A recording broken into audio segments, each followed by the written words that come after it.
Elon Musk was asked by a donor what the Republican Party needs to do better. And Elon Musk said that the GOP needs to be more compassionate on immigration.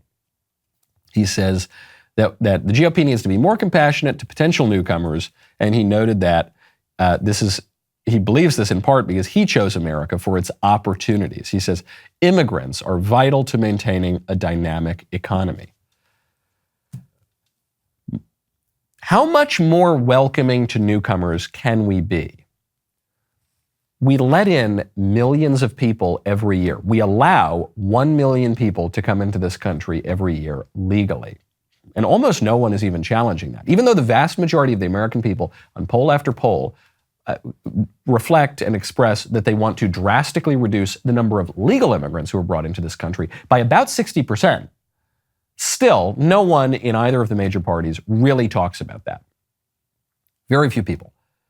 Then on top of the 1 million legal immigrants we allow in every year, we allow 2 million illegal immigrants. It's probably going to be more than that this year under Biden. And we've done this for decades now. The numbers have increased pretty dramatically recently, but we've allowed untold masses of foreign nationals to pour into our country, and then we give them all kinds of goodies, and we give them all kinds of resources, and we allow them to participate in our government. We give them the rights of citizens in many cases.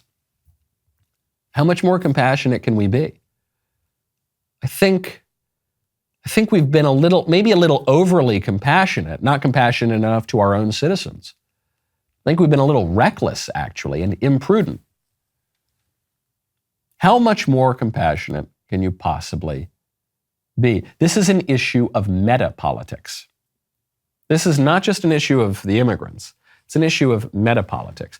The movement of immigrants into America over the past 60 years or so is the largest migration of people ever in recorded history. How much more compassionate can we be? What that does is it changes our political landscape. The reason the Democrats encourage this, the reason the Democrats changed all our immigration laws, is because they feel that by changing the makeup of the country, the actual people in the country, they will get an electoral advantage. And the data bear that out. Maybe not as much of an advantage as they think that they're getting, but it will give them an advantage, a generational advantage as well. And they know it, and they brag about it, and they've been bragging about this in academic papers and in the mainstream media for 20 years now. And the Republicans are supposed to, go even more in that direction? I don't think so. That's called, not only is that reckless, not only is that wrong, politically it's also suicidal. Right now, go to goodranchers.com/Knowles.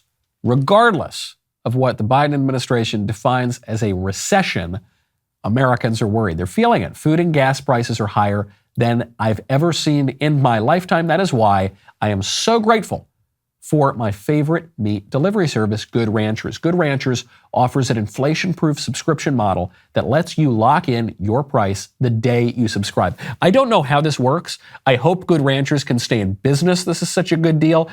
You subscribe right now. You can either buy a box of meat, absolutely top quality meat, and you just buy a one-off box and you enjoy it, or you can subscribe, and for the whole life of your subscription, it will never go up. Do it right now. This is the most insane deal I've ever seen. GoodRanchers.com/Knowles. Use code Knowles at checkout. You get $30 off plus free shipping. Lock in that price. Recession-proof your meals for life. Inflation-proof your meals for life. You'll be automatically entered to win 30 minutes, by the way, of all access with me on September 30th if you do that. This offer ends August 31st. We're calling it a meet and greet. Go to goodranchers.com/Knowles. Use code Knowles at checkout. Hey, Michael, my name's Braden. I just listened to your episode where you talked about essentially the immorality of a homosexual couple adopting a child, just the concept in general. My question is, what about those children that need a home, absolutely need a home, need to be adopted, what have you, and a broken home is better than no home at all, and you have a loving homosexual couple willing to take them in and be a caretaker and a guardian for that child? I'm just curious your response to that. Thank you. Well, we've got to distinguish between two radically different forms of adoption. One is the adoption of newborn babies, and the other is the fostering of children who are in orphanages usually run by the state. Those are very, very different types of abortion. And the libs and the radicals who want to redefine the family and who want to mainstream things like single-parent adoption or homosexual adoption, they try to conflate the two because it's helpful for their argument. But I think we would all grant those are very different types of adoption. And in the case of the adoption of newborns, the premise of your question ceases to make sense, because what you will hear is, as you said, what about all those babies who need a home and can't get a home? In the case of newborn adoption in the United States, that doesn't exist. That's completely made up. Lump that away with the boogeyman and Bigfoot. In the United States, there are an estimated 36 to 38 couples who are trying to adopt newborn babies for every single newborn baby put up for adoption. It is incredibly difficult to adopt a baby in the United States. It's very expensive. People wait years to do it. Friends of mine, family members of mine who have adopted babies have gone through years and heartbreak and all sorts because of how difficult it is, because there's a dearth of babies. In the case of orphanages and the foster care system, that's different, because in that case, you're talking about children who have been in terrible homes, who have very frequently been abused and neglected, children who are much, much older, children who could be even in their teenage years. And so it's wonderful when people foster those children and take them into their own homes. But that's just a totally different sort of circumstance. And so if you're asking me, should homosexual couples or thruples or single parents be allowed to adopt, single parents of any sort of sexual persuasion, be allowed to adopt newborn babies? I would say, of course, absolutely not. That's insane. A child has a right to his natural mother and father. Men and women both have something to contribute to the rearing of children.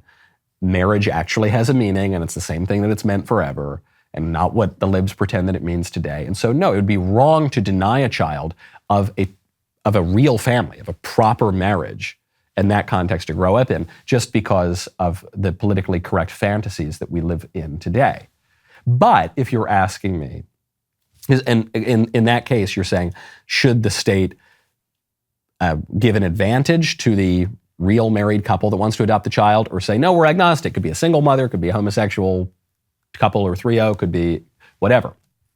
In the case of the foster care, you're saying, should homosexuals or single mothers or whoever be allowed to take in children who are languishing in orphanages, certainly outside the context of a marriage or outside of a family, who are much older, who are not as desired in terms of adoption as the newborns are?